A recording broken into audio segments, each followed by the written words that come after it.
கர்த்தருடைய பரிசுத்த நாமம் மகிமைப்படுவதாக. கொலோசியருக்கு எழுதின நிருபத்தில் நம்ம இன்றைக்கு 1வது அதிகாரம் 24வது வசனத்திலிருந்து 29வது வசனம் வரைக்கும் வாசிக்கலாம். அதாவது 1வது அதிகாரத்தினுடைய மீதி பகுதிகளை நாம் வாசிக்கலாம். 24வது வசனத்திலிருந்து 29வது வசனம் வரைக்கும்.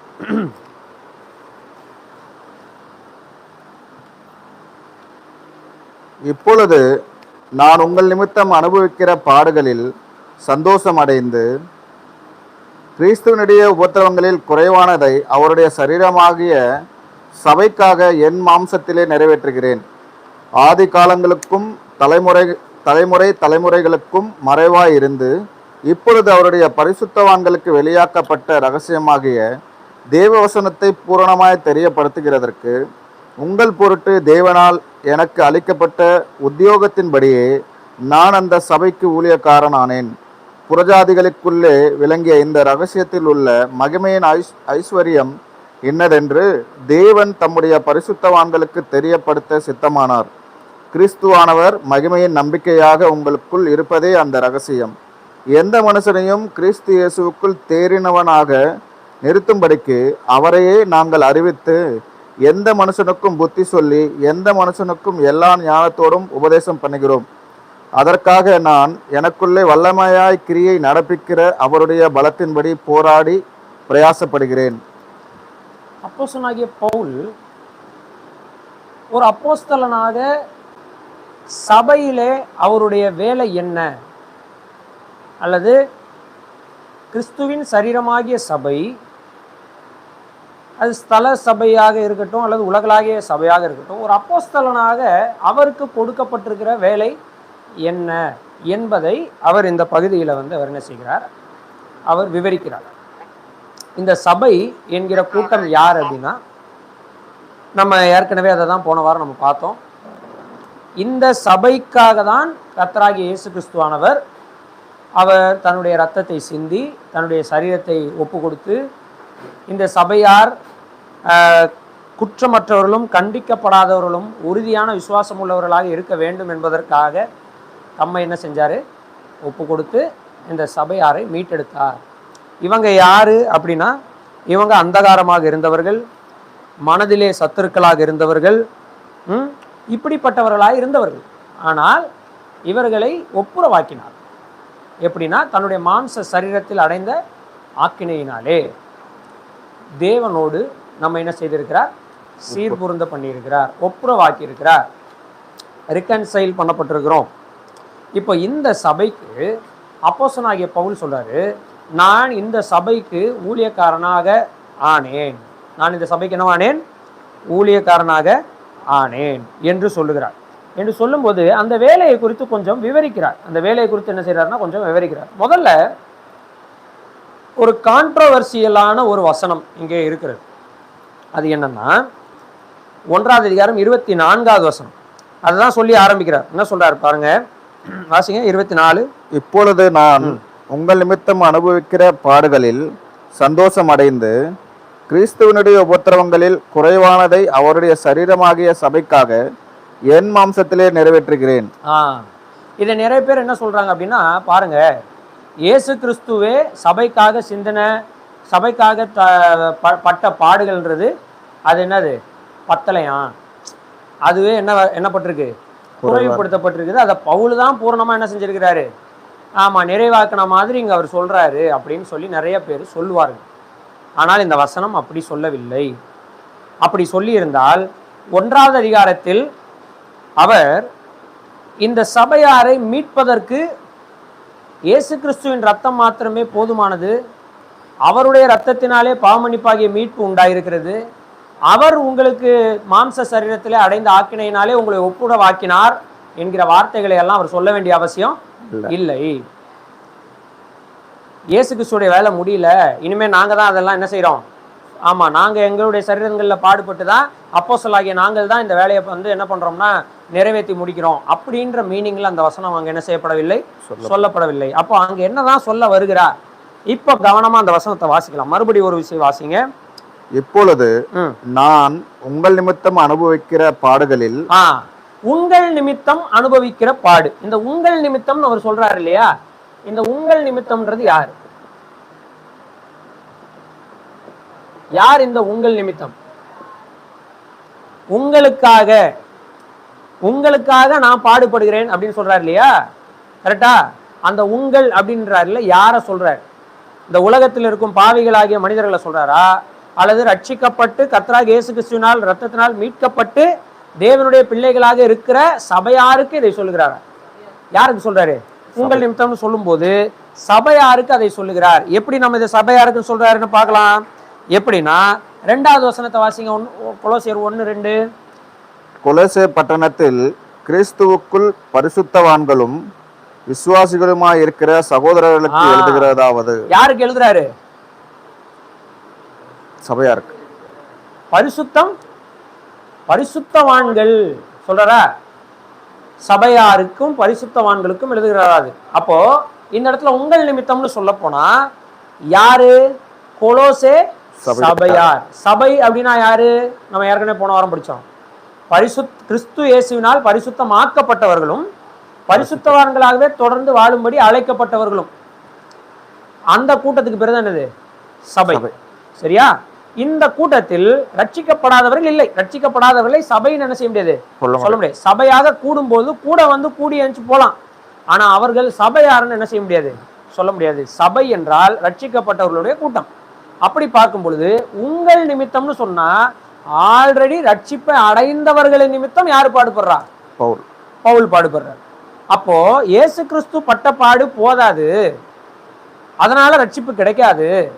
பவுலும் சேர்ந்து பாடுபட்டாதான் ரட்சிப்பு கிடைக்கும்ன்ற நிலை இயேசு கிறிஸ்துவுக்கு இல்லை. இதை நீங்க புரிஞ்சுக்கணும். கிறிஸ்துவின் உபத்திரவங்களில் குறைவானதை என் சரீரத்திலே நான் நிறைவேற்றுகிறேன்னு சொன்னா, அப்ப இயேசு கிறிஸ்து பூரணமான உபத்திரவத்தை சகிக்கல, நான் தான் இப்ப சகிச்சு நிறைவேற்றுறேன்னு அவர் சொல்லல. அப்படி சொல்லியிருந்தா அதான் நான் திரும்ப சொல்றேன், ஃபர்ஸ்ட் சாப்டர்ல அவரு இயேசு கிறிஸ்துவின் ரத்தத்தினாலே பாவமன்னிப்பாகிய மீட்பு உண்டாயிருக்குதுன்ற வார்த்தையை சொல்ல வேண்டிய அவசியம் இல்லை. உங்களை கண்டிக்கப்படாதவர்களும் குற்றமற்றவர்களுமாக தமக்கு முன் நிறுத்த வேண்டும் என்பதற்காக மாம்ச சரீரத்திலே ஆக்கினையை அடைந்தார் என்று சொல்ல வேண்டிய அவசியம் இல்லை. அப்போ இயேசு கிறிஸ்துவின் பாடுகள் மனிதனுடைய ரட்சிப்புக்கு பூரணமாக என்ன செஞ்சிருச்சு, முடிந்து விட்டது. பாவ மன்னிப்பு கிடைச்சிருச்சு. அந்த பாவ மன்னிப்பு கிடைத்த கூட்டத்திற்காக யார் பாடுபடுறா? அப்போஸ்தலனாகிய பவுல் பாரு. அப்ப இந்த வார்த்தை ரொம்ப இம்பார்ட்டன்ட். உங்கள் நிமித்தம். என்னது? உங்கள் நிமித்தம். இப்ப வாசிங்க 24. இப்பொழுது நான் உங்கள் நிமித்தம் அனுபவிக்கிற பாடுகளில் சந்தோஷம் அடைந்து. இப்ப நானு உங்கள் நிமித்தம் அனுபவிக்கிற பாடுகள்ல நான் என்ன செய்யறேன்? சந்தோஷம் அடைகிறேன். சொல்லிட்டு என்ன சொல்றாரு? கிறிஸ்துவனுடைய உபத்திரவங்களில். கிறிஸ்துவினுடைய உபத்திரவங்களில். இது அப்படியே ஞாபகம் வச்சுக்கோங்க.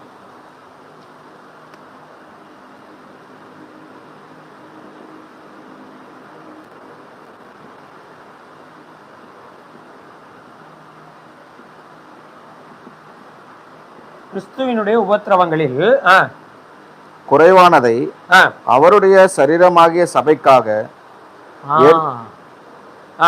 என் மாம்சத்திலே நிறைவேற்றுகிறேன். என்ன சொல்ல வர்றாருன்னா, உங்கள் நிமித்தம் நான் பாடுபடுகிறேன், அதுல எனக்கு வேதனை இல்லை, எனக்கு என்னது? சந்தோஷம் தான். ஏன்னா கிறிஸ்துவினுடைய உபத்திரவங்கள். என்னது? கிறிஸ்துவினுடைய உபத்திரவங்கள். இந்த வார்த்தையை நம்ம எப்படி புரிந்து கொள்ள வேண்டும் என்றால், இவர் இப்ப பேசிக் கொண்டிருக்கிறது சபை அனுபவிக்கக்கூடிய உபத்திரவங்களை பேசிக் கொண்டிருக்கிறார். சபை அனுபவிக்கிற உபத்திரவங்கள் எப்படி கிறிஸ்துவனுடைய உபத்திரவம் ஆகும் நீங்க கேட்டீங்கன்னா, அதுக்கு அப்போஸ்தலனாகிய பவுலே சாட்சியாக இருக்கிறார். எப்படி? இப்போ நாம வாசிக்கலாம். அப்போஸ்தல நடபடிகள். யாரு உங்ககிட்ட இந்த கேள்விகளை கேட்டாலும், குறிப்பாக முஸ்லிம் சகோதரர்கள் என்ன பண்ணுவாங்கன்னா, இயேசு கிறிஸ்துவினுடைய தெய்வத்துவம் குறைவானது, இயேசு தெய்வன் இல்லை அப்படின்ற விஷயங்களை பேசக்கூடியவர்கள், அல்லது நம்முடைய கிறிஸ்தவ சபையாரே நிறைய பேர் என்ன செய்வாங்க அப்படின்னா, கிறிஸ்துவினுடைய சிலுவை கிரியை போதுமானதாக இல்லை, நாமளும் பாடுபட்டு தான் அந்த கிரியை என்ன செய்யணும், பூர்த்தி செய்யணும் என்று சொல்லக்கூடிய உபதேசங்கள் இன்றைக்கு வந்ததுக்கு காரணம் இந்த வசனம். ஆனா இந்த வசனம் இயேசு கிறிஸ்துடைய பாடுகள் கம்மியா இருக்குது, அதை நம்ம ஃபுல்ஃபில் பண்றதுக்கு மீதியை நம்ம என்ன செய்ய வேண்டியிருக்கு, பாடுபட வேண்டியிருக்குன்னு சொல்ல வரல. இயேசு கிறிஸ்துவனுடைய பாடுகள்னாலதான் சபையை உருவாயிடுச்சு. அப்படின்னா என்ன அர்த்தம்னா, சபை உருவாகிறதுக்கு இயேசு கிறிஸ்துவின் பாடுகள் போதுமானதா என்ன செஞ்சது இருந்தது. ஆனா உருவான சபையில அப்போஸ்தலர்கள் பாடுபடுகிறார்கள். யாருக்காக? சபைக்காக பாடுபடுகிறார்கள். அந்த பாடுகளை குறித்து விவரிக்கும் போது சொல்றாரு, கிறிஸ்துவினுடைய உபத்திரவங்களில் அப்படின்னு சொல்றாரு. இப்ப நம்ம கிறிஸ்துவினுடைய உபத்திரவம்னு இவர் இங்க சொல்றாரு, அதனுடைய அர்த்தம் என்ன என்பதை நாம செய்ய வேண்டும், புரிந்து கொள்ள வேண்டும். சரியா? இப்ப கிறிஸ்துவினுடைய உபத்திரவம் என்று சொல்லும் பொழுது சிலுவையிலே அவர் பட்ட உபத்திரவங்கள் மட்டும் தானா, வேற ஏதாவது மீனிங் இருக்குதா அப்படின்றத நம்ம என்ன செய்யணும், சிந்திக்கணும். சரிங்களா? நான் என்ன சொல்ல வரேன்னு புரியுதுங்களா இல்லையா உங்களுக்கு? புரியலையா? புரியலன்னா சொல்லுங்க, நான் திரும்ப சொல்றேன். புரியலையா? தான் நீங்க பாக்குறதே எனக்கு பயமா இருந்தது. இந்த வசனத்துல என்ன சொல்லியிருக்கு, பவுல் என்ன சொல்றாரு, வாசிங்க 24.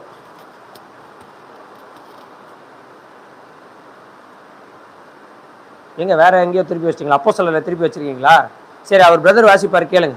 வாசிங்க பிரதர். எப்பொழுது நான் உங்கள் நிமித்தம் அனுபவிக்கிற பாடுகளில். யாருமா நான் அப்படின்றது யாரு? பவுல். கரெக்டா? பவுல் வந்து சொல்றார், நான் இப்பொழுது உங்கள் நிமித்தம். யார் நிமித்தம்? சபை நிமித்தம். சபைன்றவங்க யாரு? ஏற்கனவே ரட்சிக்கப்பட்டவங்க. அப்படின்னா இயேசு கிறிஸ்துவின் பாடுகளினாலதான் இவங்க காப்பாற்றப்பட்டிருக்காங்க. விச் மீன்ஸ் இயேசு கிறிஸ்துவனுடைய பாடுகள் ஒரு மனுஷன் காப்பாற்றப்படுவதற்கு போதுமானது. எக்ஸ்ட்ரா நாம போய் பாடுபட்டு ஒருத்தர் ரட்சிக்கப்படணும், நம்ம பாடுபடலன்னா அவன் ரட்சிக்கப்பட மாட்டான், இயேசு கிறிஸ்துவின் பாடு பத்தாது அப்படின்னு சொல்ல முடியாது. ஏன்னா ஏற்கனவே இயேசு கிறிஸ்துவினுடைய பாடுகள் பட்டதுனாலதான், அவருடைய பாடுகளின் விளைவாக தான் சபை என்ன செஞ்சிருக்குது, உருவாயிருக்குது. இது எங்க சொல்றாரு? இதே 1ஆவது அதிகாரத்துல மேல நம்ம போன வாரம் வாசிச்சோம். தம்முடைய மாம்ச சரீரத்தில் அடைந்த ஆக்கினையினாலே தேவனோடு நம்ம என்ன செஞ்சிருக்கிறாரு, ஒப்புரவாக்கினார். அப்போ தேவனோடு மனிதனை ஒப்புரவு ஆக்குவதற்கு போதுமானதாக அவருடைய பாடு இருந்தது. அப்ப இயேசு கிறிஸ்துவனுடைய பாடுகள் பூரணமானது அல்லன்னு இங்க சொல்ல வரல, வேற ஏதோ சொல்ல வராரு. அது என்னன்றதுதான் இப்ப நம்ம என்ன செய்யறோம், கவனிக்கிறோம். அப்ப கிறிஸ்துவினுடைய உபத்திரவங்கள்னு இவர் இங்க சொல்ற இந்த வார்த்தையினுடைய அர்த்தம் என்ன அப்படின்றது நம்ம புரிஞ்சுக்கிட்டு இந்த கேள்விகளை கேட்கிறவர்களிடத்துல இதை என்ன செய்ய வேண்டியிருக்கு, சொல்ல வேண்டியிருக்குது. ஒருவேளை நீங்க இன்னைக்கு சரியா கேட்காம போயிட்டு நாளைக்கு இந்த வசனத்தை வாசிங்கன்னா உங்களுக்கே அந்த சந்தேகம் வர்றது வாய்ப்பு இருக்கு. என்னடா இது, இயேசு கிறிஸ்து தான் பாடு பூர்ணமா பட்டாரு, அப்ப பவுல் வந்து என்னது, இயேசு கிறிஸ்துவனுடைய பாடுகள் குறைவா இருக்குது, அதுல குறைவானதை நான் நிறைவேற்றுறேன் அப்படின்னு சொல்றாரு அப்படின்னு உங்களுக்கே சந்தேகம் வர வாய்ப்பு இருக்கு. அதனால கவனமா கவனிங்க. அப்ப கிறிஸ்துவினுடைய உபத்திரவங்களில் அப்படின்னு அவர் சொல்றாரு, அதனுடைய அர்த்தம் என்ன அப்படின்றதுக்கு அப்போஸ்தலனாகிய பவுலே சாட்சியா இருக்கு. இப்ப அப்போஸ்தலனாகிய பவுல் மனம் திரும்பின அந்த அதிகாரத்துக்கு போலாம். அது எங்க இருக்கு? அப்போஸ்தலர் 9வது அதிகாரம். இப்போ அப்போஸ்தலர் 9வது அதிகாரம் எடுத்துக்கோங்க. எடுத்துக்கிட்டு இப்ப நம்ம இந்த வசனத்தை வாசிக்கலாம். சரியா? அப்போஸ்தலர் நடவடிக்கைகள் 9வது அதிகாரம் 3வது வசனத்திலிருந்து 5வது வசனம் வரைக்கும் வாசிங்க. அவன் பிரயாணமாய் போய். இந்த இடத்துல அவன் அப்படின்றது யாருன்னா சவுல், அதாவது அவனுடைய எபிரேய பெயர். பவுல் என்பது கிரேக்கர்கள், அதாவது புறஜாதிகள் அவனை அழைத்த பெயர். யூதர்கள் அவனை எப்படி அழைத்தார்கள்? சவுல் என்று அழைத்தார்கள். சரிங்களா? சவுல் பவுனாக மாறினான் அப்படி இல்லை. சவுல் என்பது எபிரேய மொழியில அவனை எபிரேயர்கள் அழைத்த பெயர். பவுல் என்பது புறஜாதியார் அவனை அழைத்த பெயர். அவ்வளவுதான், இது அவனுக்கு கொடுக்கப்பட்ட பட்டம். பவுல் என்பது புறஜாதியார் அவனை பவுல் என்று அழைத்தார்கள். சரிங்களா? அவ்வளவுதான். ஸோ சவுல் ரசிக்கப்பட முன்னாடி சவுல், ரசிக்கப்பட்டவனே பவுல் அப்படி கிடையாது. சரிங்களா? இதை நம்ம புரிஞ்சுக்கணும். சரி, இப்போ அதை விடுங்க. இதே மனுஷன் தான், ஆனா இப்ப ரசிக்கப்படாத நிலைமையில தமஸ்குவை நோக்கி என்ன செஞ்சுக்கிட்டு இருக்கான், பிரயாணமாக போய்கொண்டு இருக்கிறான். அப்ப என்ன நடக்குது வாசிங்க. தமஸ்குக்கு சமீபித்த போது, தமஸ்கு பக்கத்துல வந்த உடனே சரீதியிலே திடீரென்று வானத்திலிருந்து ஒரு ஒளி அவனை சுற்றி பிரகாசித்தது. இந்த சவுலை சுற்றி பிரகாசித்தது. அவன் தரையிலே விழுந்தான். இவன் தரையிலே விழுந்தான். அப்பொழுது சவுலே சவுலே சவுலே சவுலே நீ என்னை ஏன் துன்பப்படுத்துகிறாய், என்னை ஏன் துன்பப்படுத்துகிறாய் என்று. துன்பப்படுத்துகிறாய் தானே? ஆமா. என்னை ஏன் துன்பப்படுத்துகிறாய் அப்படின்னு அர்த்தம். Present continuous tense. இப்பொழுது சவுல் யாரை துன்பப்படுத்தி கொண்டிருக்கிறான்? இந்த சத்தத்துல யார் பேசுறாரோ அவரை என்ன செய்து கொண்டிருக்கிறான்? துன்பப்படுத்தி கொண்டிருக்கிறான். தன்னுடனே சொல்லுகிற ஒரு சத்தத்தை கேட்டான். ஒரு சத்தத்தை கேட்டான். அதற்கு சவுல், ஆண்டவரே நீர் யார் என்று கேட்டான். அதற்கு கர்த்தர் நீ துன்பப்படுத்துகிற, எவ்வளவு கிளியரா சொல்றாரு பாருங்க, நீ துன்பப்படுத்துகிற இயேசு நானே. முள்ளில் உதைக்கிறையே உனக்கு அது உனக்கு என்னது? கடினமாம். அது உனக்கு கடினமானது. நீ உதைப்பது முல்லை என்பதை உனக்கு புரியவில்லை. நீ உதைப்பதினால் உன்னையே தான் நீ காயப்படுத்திக் கொள்கிறாய் என்பது உனக்கு புரியவில்லை அப்படின்ற ஆன்சரை அங்க சொல்றார். அவன் கேட்கிறான், ஆண்டவரே நீர் யார்? 2 தடவை. ஃபர்ஸ்ட் பேர் சொல்லாம சொல்றாரு, சவுலே சவுலே நீ ஏன் என்னை துன்பப்படுத்துகிறாய். அதுக்கப்புறம் சொல்றாரு, நீ துன்பப்படுத்துகிற இயேசு நானே. இப்போ சவுலு இயேசு கிறிஸ்துவை துன்பப்படுத்தினானா, சபையை துன்பப்படுத்தினானா? சபை. ஆனா இயேசு கிறிஸ்து என்ன சொல்றாரு? தன்னை நீ ஏன் என்னை துன்பப்படுத்துகிறாய். அப்ப கிறிஸ்துவினுடைய உபத்திரவம்னா என்னது? சபைக்கு வரும் உபத்திரவங்கள் யாருக்கு வரும் உபத்திரவங்களாக தேவன் பார்க்கிறார்? கிறிஸ்துவுக்கே வரும் உபத்திரவங்களாக பார்க்கிறார். ஏன் என்றால் சபைக்கு அவர் தலையாக இருக்கிறார். அப்ப சரீரம் பாடுபட்டால் அது யாருக்கு பாடுகள் வருகிறது? தலைக்கு. தலையும் சரீரத்தில் இணைந்துதானே இருக்கிறது. புரிஞ்சதா? இந்த லாஜிக்ல தான் அப்போஸ்தலனாகிய பவுல் சொல்றாரு, கிறிஸ்துவினுடைய உபத்திரவங்களில் குறைவானதை, அப்படின்னா என்ன அர்த்தம்னா, சபையார் படுகிற உபத்திரவங்களில் இன்னும் போதுமான உபத்திரவங்களை சபை என்ன செய்யல? படவில்லை. என்னுடைய பங்குக்கு நான் இந்த சபைக்காக உபத்திரவப்படுகிறேன். புரிஞ்சதா? இப்போ இயேசு கிறிஸ்துவின் நிமித்தமாக நாளைக்கு இந்த சகோதரிக்கு ஒரு உபத்திரவம் வருதுன்னா அது யார் படுகிற உபத்திரவம்? கிறிஸ்து படுகிற உபத்திரவமாக மாறுகிறது. ஏன்னா கிறிஸ்து அப்படிதான் பாக்குறாரு. யாராவது கிறிஸ்துவின் நிமித்தம் உங்களை துன்பப்படுத்துகிறாருன்னா இயேசு கிறிஸ்து எப்படி பாக்குறாரு? அவரை தனக்கு துன்பம் வருகிறதாக பார்க்கிறார். ஏனென்றால் காலுக்கு வலிச்சதுன்னா தலைக்கு வலிக்கும். என் தலை சரீரத்தோட என்ன செஞ்சிருக்கு? இணைந்திருக்கிறது. அப்ப கிறிஸ்துவின் உபத்திரவங்களில் குறைவானது என்று சொன்னால் அவர் என்ன சொல்ல வர்றாருன்னா, இன்னும் பூரணமான உபத்திரவத்தை சபை என்ன செய்யவில்லை? அனுபவித்து முடிக்கவில்லை. ஏன்னா இயேசு கிறிஸ்து இந்த பூமியில இருக்கும்போது சொன்னார். நம்ம வசனங்களை எடுக்க நமக்கு டைம் இல்லை, அதனால சொல்றேன். உலகத்திலே உங்களுக்கு என்ன உண்டு? உபத்திரவங்கள் உண்டு. ஆனாலும் திடன் கொள்ளுங்கள், நான் உலகத்தை ஜெயித்தேன். நான் உலகத்தை ஜெயித்தேன். சிலுவையில் அறையப்பட போகும்போது சொல்றார், பச்சை மரத்துக்கே இந்த பாடு என்றால் பட்ட மரத்துக்கு என்னவாகும்? என்னையே இப்படி துன்பப்படுத்துறாங்கன்னா என்னை பின்பற்றி வருகிற உங்களை எப்படி துன்பப்படுத்துவாங்க? ஓநாய்களின் இடத்திலே ஆடுகளை அனுப்புவதை போல உங்களை நான் என்ன செய்கிறேன்? அனுப்புகிறேன். இந்த வார்த்தைகள்லாம் என்ன சொல்றாருன்னா, இயேசு கிறிஸ்துவை ஏற்றுக்கொண்டு வருகிறவர்களுக்கான உபத்திரவங்கள்ன்றது உண்டு. சபை உபத்திரவங்களிலிருந்து காப்பாற்றப்படவில்லை. கிறிஸ்துவுக்கான பாடுகளை இந்த உலகத்தில் சகிக்கிறதற்காக ஏற்படுத்தப்பட்டிருக்கிறது எது? சபை. அப்ப சபை உபத்திரவங்களின் வழியாக தான் யாரை மகிமைப்படுத்துகிறது? தேவனை. ஆமா, அப்போஸ்தலனாகிய பவுல் பாத்தீங்கன்னா அப்போஸ்தலர் நடவடிக்கையில இன்னொரு பகுதியில் நீங்க வாசிங்கன்னு வச்சுக்கோங்க. நம்ம நேரம் இல்லை, அதனால நீங்க போய் அப்புறமா வாசிச்சு பாருங்க. இன்னொரு பகுதியில் நீங்க வாசிங்கன்னா, ஒரு ஊர்ல என்ன செய்வாரு? சுவிசேஷம் சொல்லிட்டு இருப்பாரு. எல்லாரும் கல் எறிஞ்சு என்ன செஞ்சிருவாங்க? ஆமா, மூச்சு பேச்சு இல்லாம ஆயிடும். செத்து போயிட்டாருன்னு நினைச்சு தர தர தரன்னு இழுத்துட்டு போய் ஊருக்கு வெளியில போட்டுருவாங்க. அப்புறமா பவுல் என்ன பண்ணுவாரு? எந்திரிச்சு திரும்பி ஊருக்குள்ள வருவார். வந்துட்டு விசுவாசிகள் எல்லாரையும் பார்த்துட்டு என்ன சொல்லுவார் தெரியுமா? நார்மலா அப்படி ஒருத்தர் அடிபட்டு செத்து போயிட்டாருன்னு நினைச்சிட்டாங்கன்னா ஊருக்கு வெளியில போட்டாங்க. இப்போ அவர் எந்திரிச்சு வராரு. நம்மளாம் என்ன பண்ணுவோம்? இப்போ நம்ம சபையினுடைய ஊழியக்காரர் தான் பவுல்னு வச்சுப்போங்களேன். அவர் யாரோ அடிச்சு போட்டாங்க, ஐயோ செத்து போயிட்டாரே, கர்த்தாவே எங்களோட ஊழியக்காரர் இறந்துட்டாருன்னு சொல்லி துக்கத்தில் உட்காந்துருப்போம். அவர் உடம்பு ஃபுல்லா காயத்தோட செத்து போற அளவுக்கு அடிச்சிருக்கிறார். அதாவது செத்து போயிட்டாங்கன்னு நினைக்கிற அளவுக்கு அடிச்சிருக்காங்கன்னா அப்ப எவ்வளவு அடிச்சிருப்பாங்க? அவர் ஏஞ்சி வராருன்னா எவ்வளவு உடம்பு ஃபுல்லா காயம் இருக்கும். அந்த காயத்தினோட வந்தாருன்னா நம்மளாம் என்ன பண்ணுவோம்? பிரதர் என்னாச்சு பிரதர், சாரி பிரதர், ஐயோ பிரதர் நாங்க அந்த நேரத்துல இல்ல, உங்க கூட உங்களை காப்பாத்த என்ன செய்யல, எங்களால முடியுங்க, மன்னிச்சிருங்க, வாங்க வாங்க தைரியமா இருங்க, கவலைப்படாதீங்க பிரதர், இப்படிதான் நம்ம பேசுவோம். ஆனா அங்க என்னத்தமா நடந்தது? அவர் சொல்றார் என்னன்னா, இப்படியெல்லாம் நாம் பல உபத்திரவங்களின் வழியாக தேவனுடைய ராஜ்யத்திற்குள் பிரவேசிக்க வேண்டியதா இருக்கிறது என்று சொல்லி மேலும் அநேக வார்த்தைகளினால் அந்த சபையாரை தேற்றினான். யாரு? அடிப்பட்டவர் தேற்றினாராம். அப்ப பாடுகளை நீங்க புரிஞ்சுக்கிட்டீங்களா? இன்னொரு இடத்துல நம்ம எபிரேயர் கழுத நிருபத்துல வாசிங்கன்னா 12வது வசனம் பாருங்க. இதெல்லாம் சில வசனங்கள் மட்டும் உங்களுக்கு மேற்கோள் காட்டுறேன் நான். எபிரேயர் கழுத நிருபம் 12வது அதிகாரம்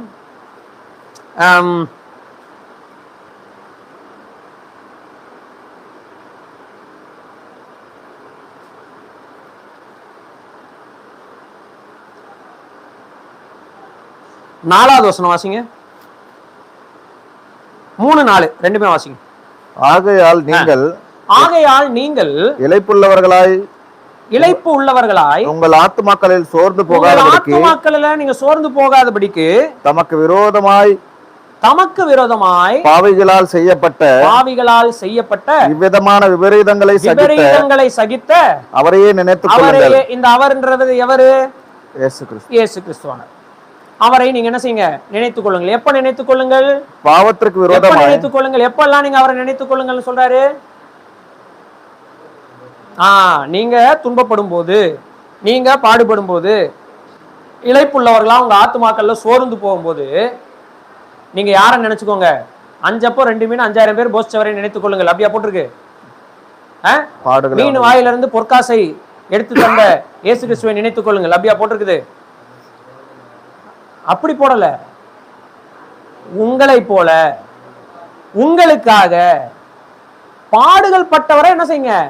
நினைத்துக் கொள்ளுங்கள் சொல்லிட்டு இமிடியேட்டா 4வது வசனத்துல என்ன போட்டிருக்கு பாருங்க.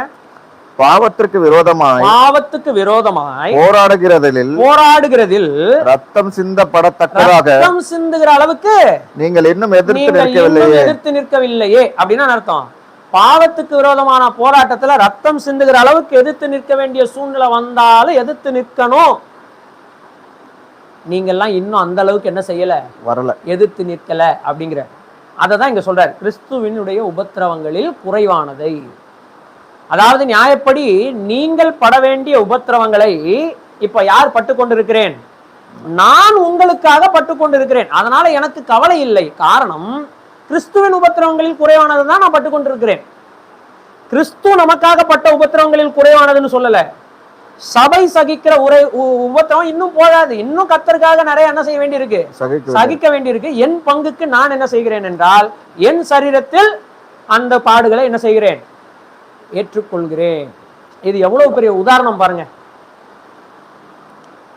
இன்னைக்கு நான் ஒரு ஊழியக்காரன் தான். ஆனா நான் என்ன சொல்றேன்னு கவனிங்க.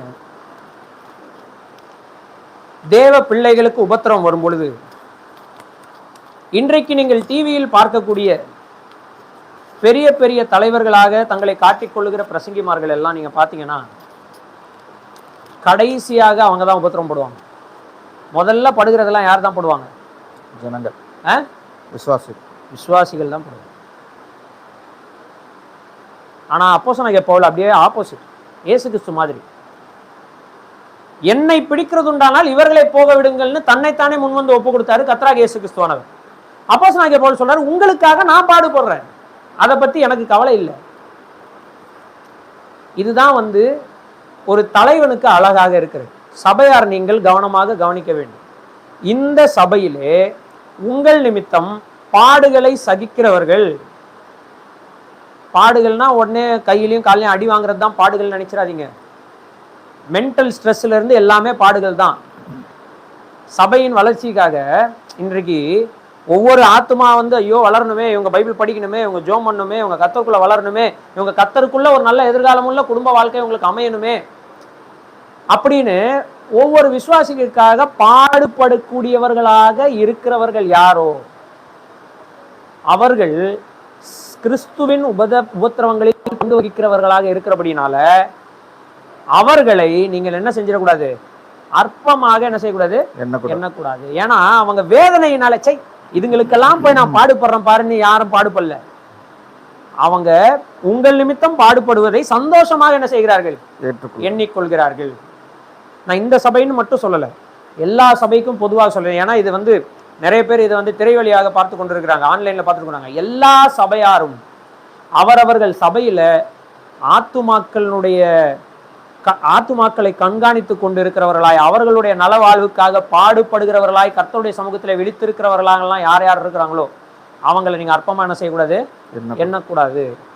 ஏன்னா உங்க வீட்டில் ஒரு பிரச்சனைனா உங்களுக்கு 4 மாவடியிலேருந்து வரமாட்டாரு, யார் தான் வருவா, உங்க சபையில இருக்கிற, உங்கள் சபையை நிர்வகிக்கக்கூடிய, உங்கள் சபையிலே ஆத்துமாக்கள் மேல் பாரம் உள்ளவர்களா இருக்கிறவங்க தான் என்ன செய்வாங்க, வருவாங்க.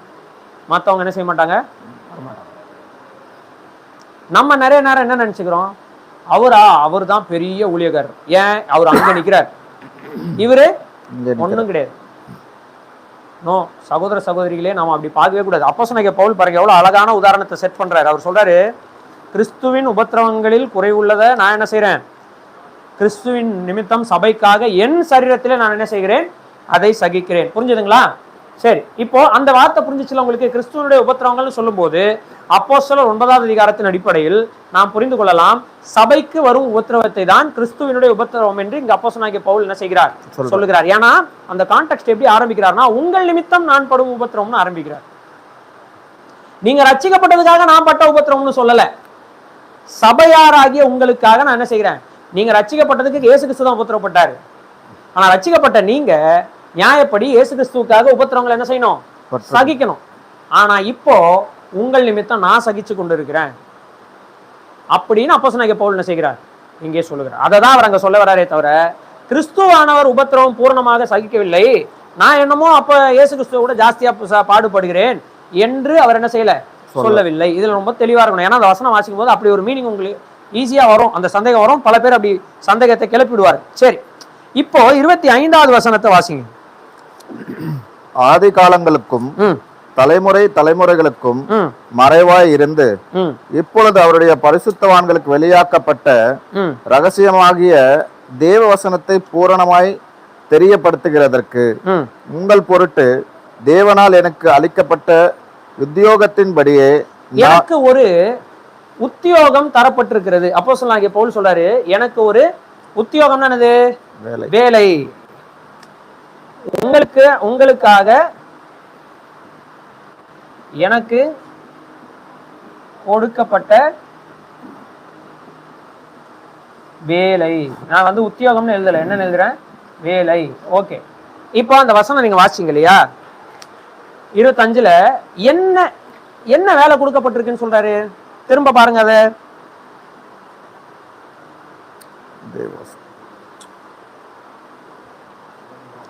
ஆதி காலம் முதல் மறைந்திருந்த தேவவசனம். என்ன மறைஞ்சிருந்துச்சு, மர்மம், மிஸ்டரி, ரகசியம் மறைந்திருந்தது. அந்த ரகசியம் ஆதி காலங்கள் முதல் என்ன செஞ்சிருந்தது, மறைக்கப்பட்டிருந்தது. இப்போ அந்த ரகசியம் என்ன செய்யப்பட்டிருக்கிறது, வெளியாக்கப்பட்டு இருக்கிறது. அந்த வேத வசனத்தை உங்களுக்கிட்ட நான் என்ன செய்யணும், உங்களுக்கு என்ன செய்யணும், முழுவதுமாக தெரியப்படுத்த வேண்டும். வாசிங்க 25 திரும்ப. ஆதி காலங்களுக்கும் தலைமுறை தலைமுறைகளுக்கும் மறைவாய் இருந்து இப்பொழுது அவருடைய பரிசுத்தவான்களுக்கு வெளியாக்கப்பட்ட ரகசியமாகிய தேவ வசனத்தை பூரணமாய் தெரியப்படுத்துகிறது. முழுசா உங்களுக்கு என்ன செய்யணும், தெரியப்படுத்தணும். அப்படின்றதுக்காக எனக்கு கர்த்தர் ஒரு வேலையை தந்திருக்கிறாரு. அது என்ன வேலைன்னா, ஆதி காலம் முதல் மறைக்கப்பட்டிருந்தது இப்போ பரிசுத்தவான்களுக்கு வெளியரங்கமாக்கப்பட்டுருச்சு. ஆனா வெளியரங்கமாக்கப்பட்ட அந்த தேவ வசனத்தை முழுசா நீங்க புரிஞ்சுக்கணுன்றதுக்காக தேவன் எனக்கு இந்த வேலையை என்ன செஞ்சிருக்கிறார், கொடுத்துரு. அப்ப என்ன வேலைன்னா, முழுசா தேவனுடைய வசனத்தை உங்களுக்கு நான் என்ன செய்யணும், பிரசங்கிக்கணும். முழுசா பூரணமாய். இது ரொம்ப முக்கியம், கவனிக்கணும்.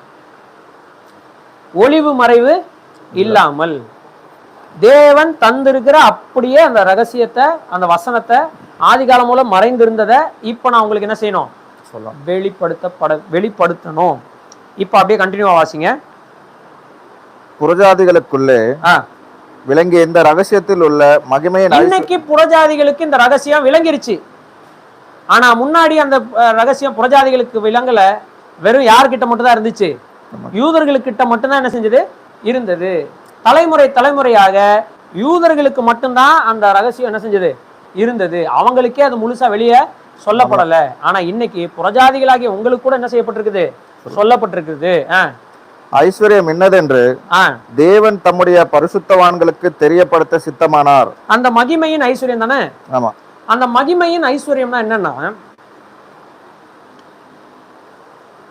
மகிமை வந்து ரொம்ப நிறைய அப்படியே ஸ்டோர் பண்ணி வச்சிருக்காரு ஐஸ்வர்யம் அப்படின்னு அர்த்தம் இல்லை. புரிந்து கொள்ள முடியாத மகிமை, அதை எக்ஸ்பிரஸ் பண்றதுக்கு அவர் சொல்லுகிற வார்த்தை என்னது? மகிமையின் ஐஸ்வர்யம். இப்ப இரக்கத்தில் ஐஸ்வர்யம், கிருபையில் ஐஸ்வர்யம் அப்படின்னு சொல்லியிருக்குல்ல எபேசியர்ல. அதனுடைய அர்த்தம் என்னன்னா, புரிந்து கொள்ளவே முடியாத அளவிற்கு பயங்கரமா இருக்கிற கிருபை, புரிந்து கொள்ளவே முடியாத அளவிற்கு இரக்கம். சரிங்களா? அதை எக்ஸ்பிரஸ் பண்றதுக்கு ஒரு அட்ஜெக்டிவ், இங்கிலீஷ்ல பாத்தீங்கன்னா அட்ஜெக்டிவ்னு சொல்லுவாங்க. ஒரு பொருளை புகழ்வதற்கான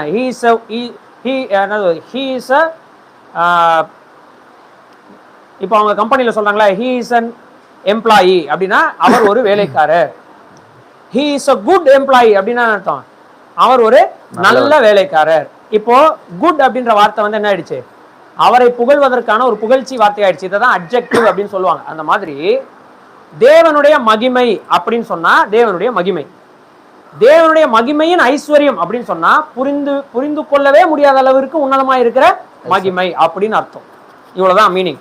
ஸோ நீங்க எந்த இடத்துல புதிய ஏற்பாட்டில் அப்போஸ்தலனுடைய பவுலுடைய லெட்டர் நீங்க வாசிச்சாலும் மகிமையின் ஐஸ்வர்யம், கிருபையின் ஐஸ்வர்யம், அன்பின் ஐஸ்வர்யம், இரக்கத்தில் ஐஸ்வர்யம், இந்த வார்த்தையெல்லாம் நீங்க என்ன எப்படி புரிஞ்சுக்கணும்னா, நம்மளால கிரகித்து கொள்ளவே முடியாத அளவுக்கு திரளா இருக்கக்கூடிய மகிமை, திரளா இருக்கக்கூடிய கிருபை, திரளா இருக்கக்கூடிய இரக்கம், திரளா இருக்கக்கூடிய அன்பு, இப்படிதான் நம்ம அதை என்ன செய்யணும், புரிந்து கொள்ள வேண்டும். புரிஞ்சுக்கிட்டீங்களா? ரைட்.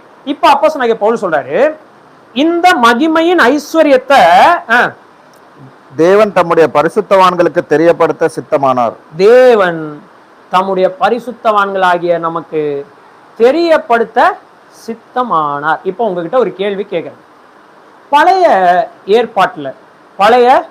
ஏற்பாட்டுல தேவனுடைய மகிமை வெளியரங்கமாக ஜனங்களுக்கு முழுவதுமாய் காட்டப்பட்டதா, அல்லது ஒரு சிலர் மாத்திரமே அந்த மகிமையை, அதுவும் மகிமையின் பின்புறத்தை மட்டும்தான் மோசே என்ன செய்தான், கண்டான்? சாலமோன் அவனால் மகிமையை முழுவதா பார்க்க முடியல. தேவனுடைய மகிமையை இறக்கும் பொழுது பயங்கர புகை மேகம் என்ன செஞ்சிருச்சு, வந்துருச்சு. ஸோ மகிமை அவனால பார்க்க முடியல. இஸ்ரவேல் ஜனங்கள், நீங்க யாத்ராம புஸ்தகம் கடைசி அதிகாரம் எடுத்து வாசிச்சீங்கன்னா, ஆசரிப்பு கூடாரத்தை கட்டுறாங்க, மேகம் வந்து மூடிடுச்சு. அப்படின்னா மகிமையை யாரும் என்ன செய்யல, பார்க்க முடியல. பழைய ஏற்பாட்டில் அந்த மகிமையை யாரும் என்ன செய்யல, பார்க்கல. பார்த்தால் செத்து போய் விடுவார்கள்.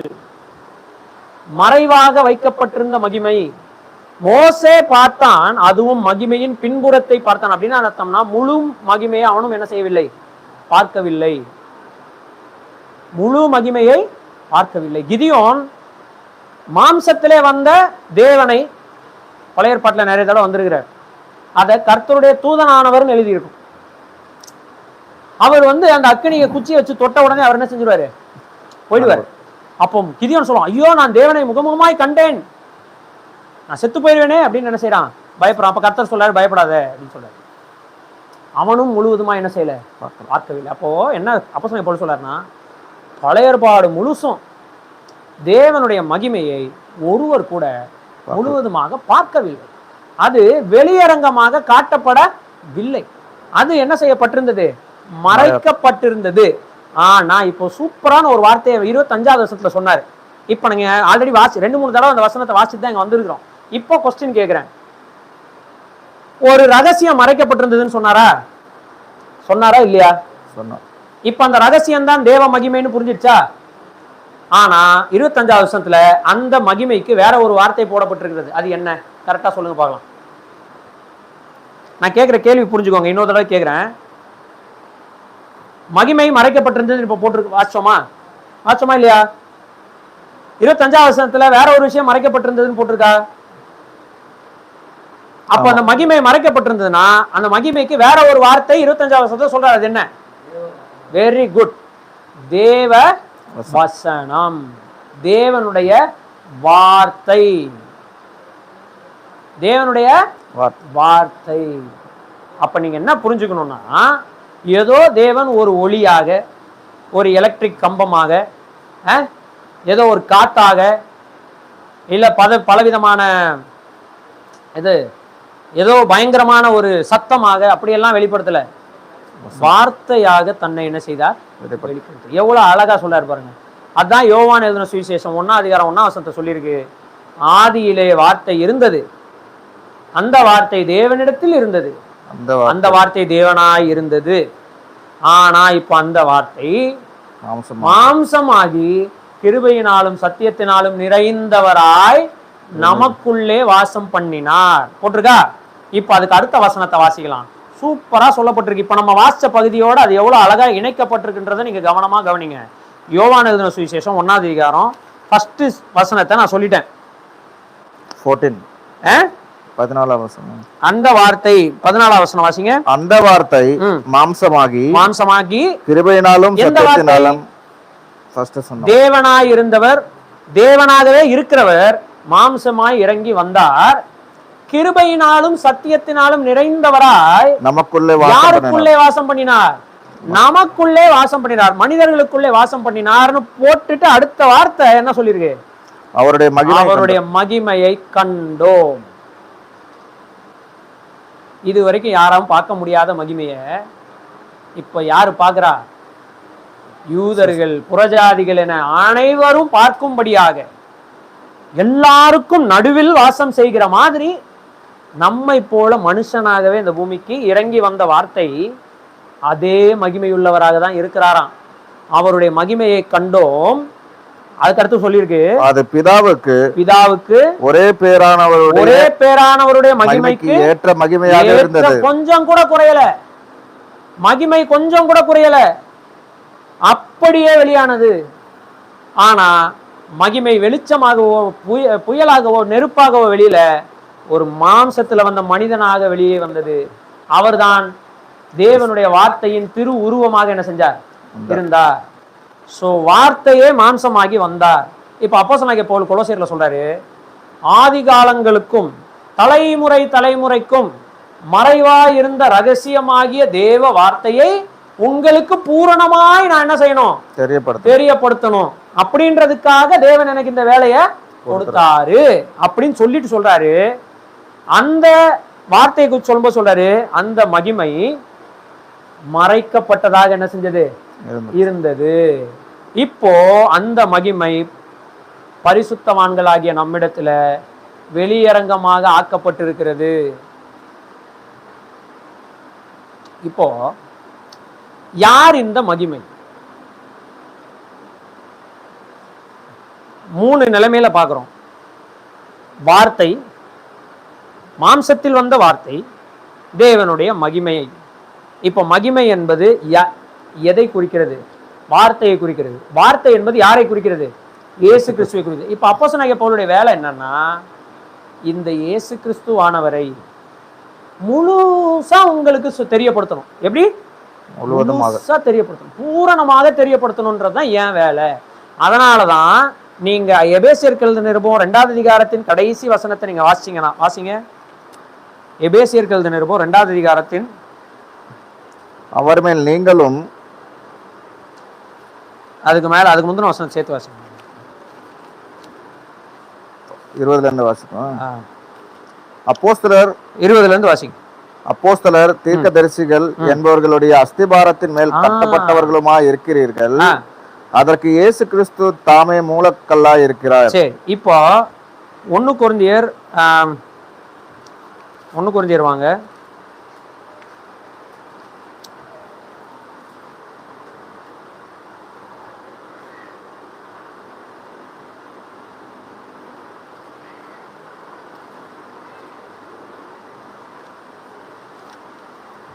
மூணாவது அதிகாரம் எடுங்க.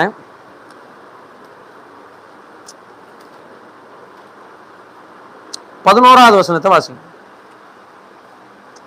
10-11 வாசிங்க. எனக்கு அளிக்கப்பட்ட தேவ கிருபையின்படியே சொல்றாரு, எனக்கு அளிக்கப்பட்ட தேவ கிருபையின்படியே புத்தியுள்ள சிற்பாசாரியை போல புத்தியுள்ள சிற்ப ஆசாரியை போல அஸ்திபாரம் போட்டேன். நான் அஸ்திபாரம் போட்டேன். வேறொருவன் அதன் மேல் கட்டுகிறான். வாசிங்க. ஒரு வாட்டர் பாட்டில். அவனவன் தான் அதன் மேல் என்ன விதமாய் கட்டுகிறான் என்று பார்க்க கடவன். போடப்பட்டிருக்கிற அஸ்திபாரமாகிய இயேசு கிறிஸ்துவை அல்லாமல் வேறு அஸ்திபாரத்தை போட ஒருவனாலும் கூடாது.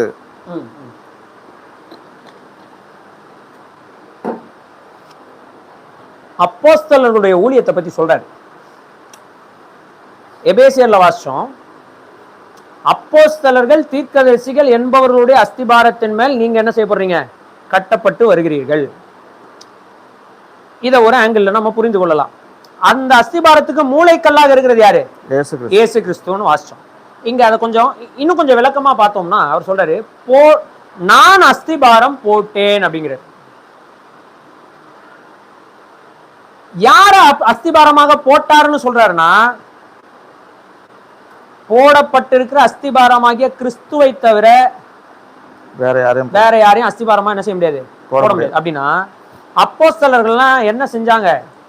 இயேசு கிறிஸ்துவை அஸ்திபாரமாக வைத்து அதன் அடிப்படையில் இயேசு கிறிஸ்துவினுடைய உபதேசங்களை அஸ்திபார உபதேசங்களாக கட்டி எழுப்பி அந்த உபதேசங்களின் அடிப்படையில் கிறிஸ்து மற்றும் கிறிஸ்துவின் உபதேசங்கள் பிளஸ் கிறிஸ்துவின் உபதேசங்களாக கொடுக்கப்பட்ட அப்போஸ்தலருடைய உபதேசங்கள், இதன் மேலதான் சபை என்ன செய்யப்பட்டுகிறது?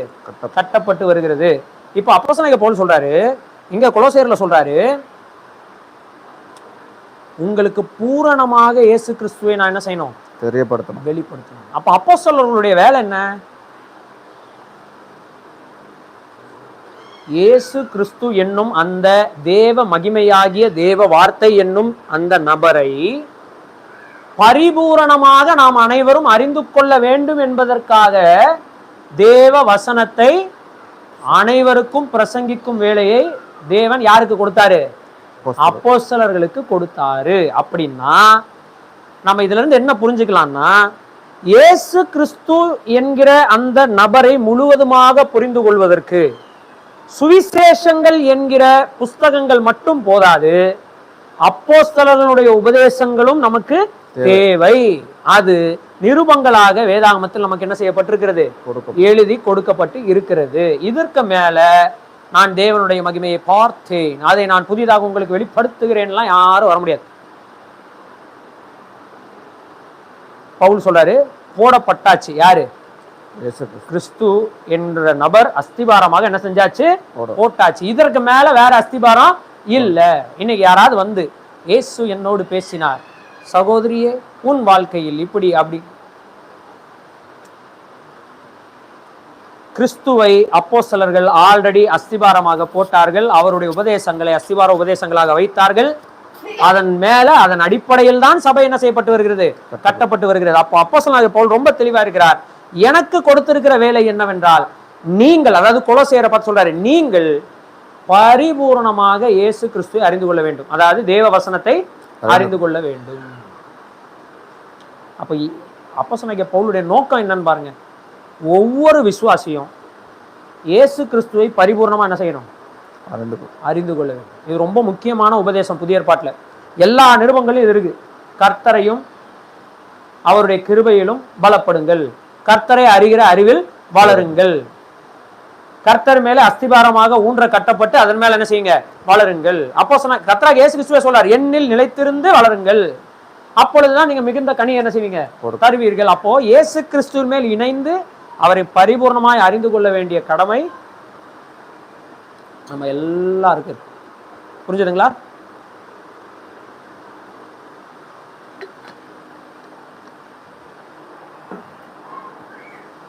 இததான் அவர் இவ்வளவு நேரம் சொல்றாரு. சோ இந்த வேலையை தேவன் எனக்கு என்ன செஞ்சிருக்கிறாரு? தந்திருக்கிறார். இப்ப இவ்வளவு நேரம் நம்ம படிச்சது நல்லா புரிஞ்சுச்சா? யாருக்கு எந்த டவுட் இல்ல? இப்போ அடுத்த வசனத்துக்கு போலாம். இப்ப என்ன பாருங்க, கொலோசியர்கள் நிருபம் 1ஆவது அதிகாரம் 27 வாசிங்க. புறஜாதிகளுக்குள்ளே விளங்கிய இந்த ரகசியத்தில் உள்ள மகிமையின் ஐஸ்வர்யம் என்னதென்று தேவன் தம்முடைய பரிசுத்தவான்களுக்கு தெரியப்படுத்த சித்தமானார். கிறிஸ்துவானவர் மகிமையின் நம்பிக்கையாக உங்களுக்குள் இருப்பதே அந்த ரகசியம். இப்ப யார் ரகசியம்? கிறிஸ்துவானவர். இப்ப இவ்வளவு நேரம் நம்ம படிச்சது புரிஞ்சுச்சா? ஏன்னா அதுதான் அவர் மேட்டரு. என்னது? கிறிஸ்துவானவர் உங்களுக்குள் மகிமையின் நம்பிக்கையாக தங்கி இருக்கிறார். இதுதான் என்னது? ரகசியம். அப்ப நீங்க யாரை அறிந்து கொள்ளணும்? கிறிஸ்துவை அறிந்து கொள்ள வேண்டும். கிறிஸ்தவன் என்பவன் கிறிஸ்துவை அறிந்தவன் அல்ல, கிறிஸ்துவை அறிகிற அறிவில் வளர்ந்து கொண்டு இருப்பவன் தான் யாரு? கிறிஸ்தவன். நான்லாம் எனக்கு ஜீசஸ் கிரைஸ்ட் தெரியும் அப்படின்னு சொல்லிட்டானா அவன் கிறிஸ்டியன் கிடையாது. அவன் தான் முடிஞ்சு போச்சு. He has to grow in the knowledge of the Savior. ரட்சகரை அறிகிற அறிவில் நாளுக்கு நாள் ஒரு மனிதன் என்ன செய்ய வேண்டும்? வளர வேண்டும். பூரணமாக என்னைக்கு அவரை பரிபூர்ணமாக அறிந்து கொள்கிறானோ அதுவரை அவன் என்ன செய்ய வேண்டும்? வளர்ந்து கொண்டே இருக்க வேண்டும். நம்ம ஆவல் எல்லாம் என்னவா இருக்கணும் தெரியுமா? ஜீசஸ் கிரைஸ்டா 100% என்ன செய்யணும்? புரிந்து கொள்ள வேண்டும். அவருடைய எண்ணத்தை புரிஞ்சுக்கணும், அவர் சிந்தையை புரிஞ்சுக்கணும், அவர் வார்த்தையை புரிஞ்சுக்கணும், அவர் நடக்கையை புரிஞ்சுக்கணும், அவர் பேச்சை புரிஞ்சுக்கணும், அவர் விளக்கத்தை புரிஞ்சுக்கணும். அவருடைய எல்லாவற்றையும் நான் என்ன செய்யணும்? புரிந்து கொள்ள வேண்டும். 100% அவரை நான் பரிபூர்ணமாக அறிந்து கொள்ள வேண்டும். ஏன்னா கர்த்தராகிய இயேசு கிறிஸ்து யோவான் எழுதின சுவிசேஷம் 10, 11, 12, 13, 14, 15, 16 இந்த அதிகாரங்கள்லாம் நீங்க வாசிங்கன்னா அவர் நம்மை அறிந்திருக்கிறத அவர் மென்ஷன் பண்றாரு. நாம் அவரை அறிந்து கொள்ள வேண்டும் என்கிற ஆவலை அவர் வெளிப்படுத்துகிறார்.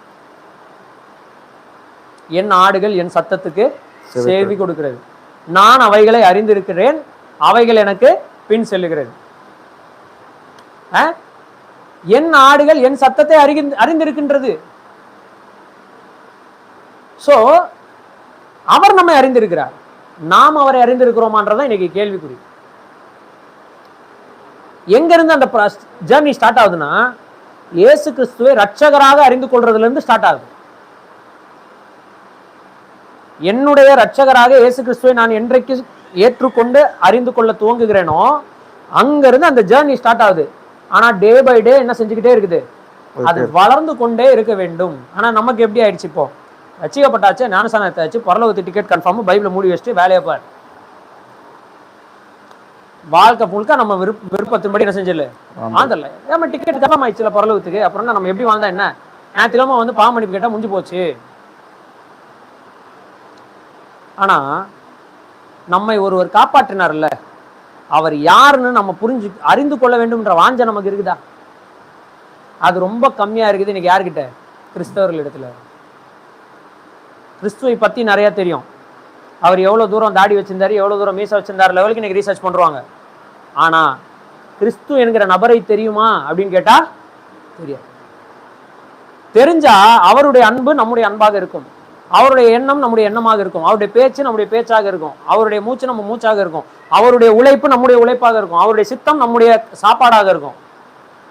அப்படி நாம் அவரை பின்பற்றணும்னு, அவரை அறிந்து கொள்ள வேண்டும் என்பதுதான் இங்க அப்போஸ்தலனாகிய பவுலுடைய வாஞ்சை. அதனால தான் சொல்றாரு, நீங்கள் பரிபூர்ணமாக தேவ வார்த்தையை அறிந்து கொள்ள வேண்டும். அதற்காக நான் எவ்வளவு பாடுபட்டாலும் பரவாயில்ல, நோ ப்ராப்ளம். நான் உங்களுக்கு பரிபூர்ணமாக தேவனுடைய வார்த்தையை உபதேசிக்கணும், பரிபூர்ணமாக தேவனுடைய மகிமையை நீங்க உணர்ந்து கொள்ளணும். இயேசு கிறிஸ்து மகிமையின் நம்பிக்கையாக உங்களுக்குள்ள தங்கி இருக்கிறார்ன்றதை நீங்க புரிஞ்சுக்கிட்டு அவர்ல வேண்டுமென்றே நிலை பெற்றவர்களாகி நீங்க வளரணும் அப்படின்றதுதான் என்னுடைய விருப்பமா இருக்கிறது. அதுக்காக நான் எவ்வளவு பாடுபட்டாலும் பரவாயில்ல என்று அவர் பாடுபடுவதில் அடைகிறவராக இந்த நிருபத்தை அவர் என்ன செய்து கொண்டிருக்கிறார்? எழுதி கொண்டிருக்கிறார். அப்படியே கண்டினியூ பண்ணுங்க. 28, 29. எந்த மனுஷனையும் கிறிஸ்து இயேசுவுக்குள், கவனமா பாருங்களேன் எவ்வளவு அழகா சொல்ல. இப்ப நான் சொன்னதான் சொல்றாரு, அதாவது அவர் சொன்னதான் நான் சொன்னேன். இப்ப அது வசனத்துல நம்ம வாசிச்சு புரிஞ்சுக்கலாம். எந்த மனுஷனா இருந்தாலும் அவனை கிறிஸ்து இயேசுவுக்குள் தேறினவனாக நிறுத்தும்படி அவரையே நாங்கள் அறிவித்து, அந்த கிறிஸ்துவையே நாங்கள் அறிவித்து, எந்த மனுஷனுக்கும் புத்தி சொல்லி, எல்லா மனுஷர்களுக்கும் புத்தி சொல்லி, எந்த மனுஷனுக்கும் எல்லா ஞானத்தோடும் உபதேசம் பண்ணுகிறோம். எல்லா ஞானத்தோடும் அந்த மனுஷனுக்கு நாங்க என்ன பண்றோம்? அப்ப பாருங்க, கிறிஸ்துவுக்குள்ள ஒருவன் வளர வேண்டும் என்றால் அவனுக்கு யார் உபதேசிக்கப்பட வேண்டும்? கிறிஸ்து உபதேசிக்கப்பட வேண்டும். ஆனா இன்னைக்கு யார் உபதேசிக்கப்படுகிறார்? இதுதான் கேள்விக்குறி. இன்னைக்கு உபதேச ரீதியாக சபைகள்ல இன்னைக்கு பிரச்சனை என்னன்னா, கிறிஸ்துவை யாரும் உபதேசிப்பது இல்லை. தங்கள் எக்ஸ்பீரியன்சஸையும் அனுபவங்களையும் என்ன செய்து கொண்டிருக்கிறார்கள்? உபதேசித்துக் கொண்டிருக்கிறார்கள். ஆனா தேவ பிள்ளைகளே, நாம ஏமாந்து போக கூடாது. நம்ம என்ன செய்யணும்னா கிறிஸ்துவை அறிகிற அறிவுல வளரணும். அப்ப நாம கிறிஸ்துவை தேட வேண்டும், கிறிஸ்துவை தேட வேண்டும். வேதாமத்திலிருந்து கிறிஸ்துவை நான் அறிந்து கொள்ள வேண்டும். அதுதான் எனக்கு வாஞ்சியாக என்ன செய்ய வேண்டும். ஆனா அப்போஸ்தலன் பவுல் சொல்றாரு, நான் ஏன் பாடுபடுறோம் அப்படின்னா, அடுத்த வசனம் வாசிங்க. அதற்காக நான் எனக்குள்ளே வல்லமையாய் கிரியை நடப்பிக்கிற அவருடைய பலத்தின்படி போராடி பிரயாசப்படுகிறேன். பாருங்களேன், இங்கிலீஷ்ல என்ன சூப்பரா இருக்கு. For this I'll toil and struggle. அதாவது நான் பயங்கரமா கஷ்டப்பட்டு பாடுபட்டு உழைக்கிறதற்கு காரணம் என்னன்னா, எனக்குள்ள வல்லமையாய் ஒருவர் கிரியை செய்கிறாராம். எப்படி இது? எனக்குள்ள ஒருவர் வல்லமையாய் கிரியை செய்கிறார், அதனால் நான் கஷ்டப்பட்டு பாடுபட்டு உழைக்கிறேன். எனக்குள்ள ஒரு பவர் இருந்தா என்ன பண்ணுவேன்? நம்ம என்ன நினைப்போம்? பவரை வேலை செய்யும். உங்களுக்குள்ள ஒரு பவர் வருது, சூப்பர் பவர் வருதுப்பா, உடனே என்ன நினைப்போம்? கஷ்டமே கிடையாது, பாருங்க ஃபூ அப்படின்னா நடக்கணும். இன்னைக்கு அப்படித்தானே கிறிஸ்தவத்தை பரப்புறாங்க. பரிசுத்த ஆவியானவர் உங்களுக்குள் வந்து விட்டால் எல்லா சக்தியும் உங்களுக்குள் வந்து விடுகிறது. அவ்விதமாக நீ ஊனா வரும் ஆனா போகும் கிடையாது. அப்போஸ்தலனாகிய பவுல் சொல்றார், எனக்குள் வல்லமையாய் ஒருவர் கிரியை செய்து கொண்டிருக்கிறார், அதனால நான் கஷ்டப்படுகிறேன், அதனால நான் பாடுபடுகிறேன். ஏன் பாடுபடுகிறேன்? ஏன்னா எந்த ஒரு மனுஷனும் பூரணமாக இயேசு கிறிஸ்துவை அறிந்து கொள்ள வேண்டும். எந்த ஒரு மனுஷனும் எல்லா ஞானத்தோடும் இயேசு கிறிஸ்துவை என்ன செய்யணும்? அறிந்து கொள்ள வேண்டும். எந்த ஒரு மனுஷனும் தேவ மகிமையை அறிந்து கொள்ள வேண்டும். எந்த ஒரு மனுஷனும் அந்த தேவ மகிமையாக இருக்கிற தேவ வார்த்தையை என்ன செய்ய வேண்டும்? அறிந்து கொள்ள வேண்டும். அந்த வார்த்தை, அந்த ரகசியம் கர்த்தராகிய இயேசு கிறிஸ்துவாய் இருக்கிறார். அவர் மகிமையின் நம்பிக்கையாக உங்கள் இருதயத்திலே வாசம் செய்கிறார். அவரை பரிபூரணமாக நீங்கள் அறிந்து கொள்ள வேண்டும் என்பது என் வாஞ்சை. அதற்காக எனக்குள் ஒருவர் வல்லமையாய் கிரியை செய்கிறார். அந்த கிரியை அவர் செய்கிறதுனாலே நான் கஷ்டப்பட்டு பாடுபட்டு உழைத்து இந்த உத்தியோகத்தை செய்கிறேன். இதுதான் அப்போஸ்தலனாகிய பவுலுடைய கன்க்ளூஷன். ஃபர்ஸ்ட் சாப்டருடைய கன்க்ளூஷன் இதுதான். அப்ப என்ன சொல்றாரு? ஃபர்ஸ்ட் சாப்டர்ல எப்படி ஆரம்பிக்கிறார்னா, அவர்களுக்காக ஜெபிக்கிறார், அவங்க எதுலெல்லாம் வளரணும்னு ஜெபிக்கிறார், அவங்க எதெல்லாம் அறிந்து கொள்ள வேண்டும் என்று ஜெபிக்கிறார். ஜெபிச்சுட்டு இயேசு கிறிஸ்து என்கிற நபர் யார் என்று ஆரம்பிக்கிறார். அவர் எவ்வளவு வல்லமையானவர், எவ்வளவு மேன்மையானவர், எப்படிப்பட்டவர், அவர் தான் எல்லாமே, அவர் தான் எல்லாத்துக்கும் முந்தினவர்னு கொண்டு வந்து நிறுத்திட்டு, ஆனா அவர் மரித்தார், ஆனா அவர் பாடுபட்டார், ஆனா அவர் செத்தார். காரணம் என்ன? காரணம் என்னன்னா, ஒரு கூட்டத்தை அவர் புதிதாக படைக்க வேண்டும். அந்த படைப்பில் இருக்கிறவர்கள் பரலோகத்திலும் பூலோகத்திலும் உள்ள அனைத்தையும் அவருக்குள் ஒன்றிணைத்து தேவனுக்கு முன்பாக சீர்பொருந்தினவர்களாக அந்த கூட்டம் என்ன செய்யணும்? மாற வேண்டும். அவர்கள் அவருக்கு முன்பாக நிற்கும் போது கண்டிக்கப்படாதவர்களாக, விசுவாசத்தில் உறுதியுள்ளவர்களாக இருக்க வேண்டும் என்பதற்காகவே தன்னைத்தானே அவர்களுக்காக என்ன செஞ்சாரு? ஒப்பு கொடுத்தாரு. இந்த கர்த்தராகிய இயேசு கிறிஸ்துவின் பாடுகளினாலே மீட்கப்பட்டு வந்த இந்த கூட்டத்தார் கிறிஸ்துவுக்காக பாடுபட வேண்டும். ஆனால் அவர்கள் குறைவாக பாடுபடுகிறார்கள். பரவாயில்லை, ஏனென்றால் அவர்களுக்கு தெரியவில்லை. அதனால நான் என்ன செய்கிறேன்னா, உங்களுக்காக பாடுபடுகு, உங்களுக்காக கஷ்டப்பட்டு, உங்களுக்காக உழைத்து இந்த கர்த்தராகிய இயேசு கிறிஸ்துவை பரிபூர்ணமாக நீங்கள் அறிந்து கொள்வதற்கான முயற்சியில் இறங்குகிறேன்.